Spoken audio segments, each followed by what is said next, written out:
السلام عليكم ورحمة الله وبركاته. ازيكم يا حبايبي؟ عاملين ايه؟ يا رب تكونوا بخير. النهارده ان شاء الله هعمل معاكم طاجن لوبيا بالبيض في الفرن. اكله سهله جدا وما بتاخدش وقت خالص وحلوه قوي، وانا عملتها النهارده بعد تفكير كبير جدا، وكنت متردده يعني عماله اقول هطبخ إيه النهارده، هعمل ايه. المهم استقريت عليها. معايا ده ربع لوبيا انا منقيه كويس جدا ونقحته لمده ساعه، وبعد كده سلقته يعني هي مستويه. ومعايا دي بصلايه كبيره كده متخرطه صغير، وحوالي نص كيلو عصير طماطم. وطبعا البيض دوت مش هيدك بمقدار معين او بعدد، ده على حسب افراد اسرتك وعلى حسب كل واحد بياخد بيضه او اتنين، يعني ده اللي يريحك. تعالي يلا نشوف هنعمل ايه على النار دلوقتي مع بعض. انا هنا يا حبايبي حطيت سمنه على النار في حله، وحطيت البصله هحطها كده تتشوح شويه وتتدبل، وبعدين احط عليها الطماطم.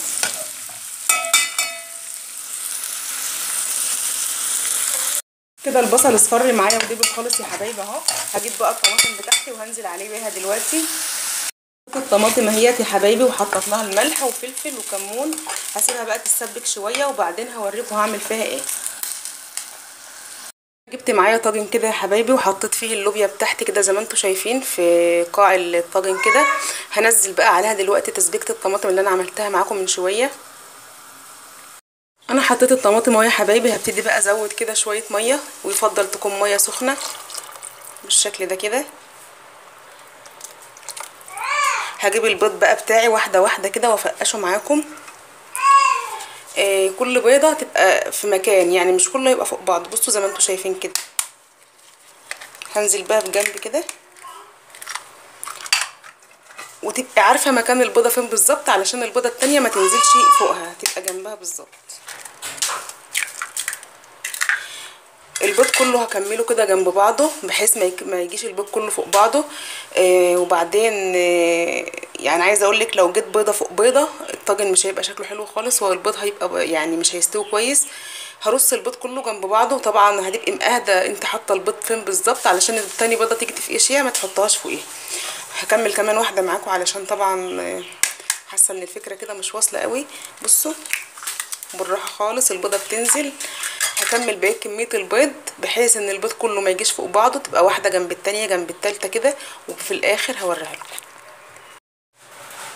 حبايبي ادي الطاجن بتاعي بعد ما خلصت تفقيش البيض كله. وعايزه ااكد عليكي برضو ان لازم البيض يكون كله جنب بعضه، ما تكونش بيضه فوق بيضه. طبعا انتم مش شايفين البيض خالص لان الصلصه والميه مدرياه، لكن لما هيدخل الفرن البيض كده هيطلع على الوش وهتشوفوه وهيحمر طبعا، والميه دي هتكون نشفت شويه بالصلصه، وهتشوفوه ان شاء الله وهيطلع وهيعجبكم باذن الله ان شاء الله. استنوني على ما يطلع من الفرن وهوريهولكم.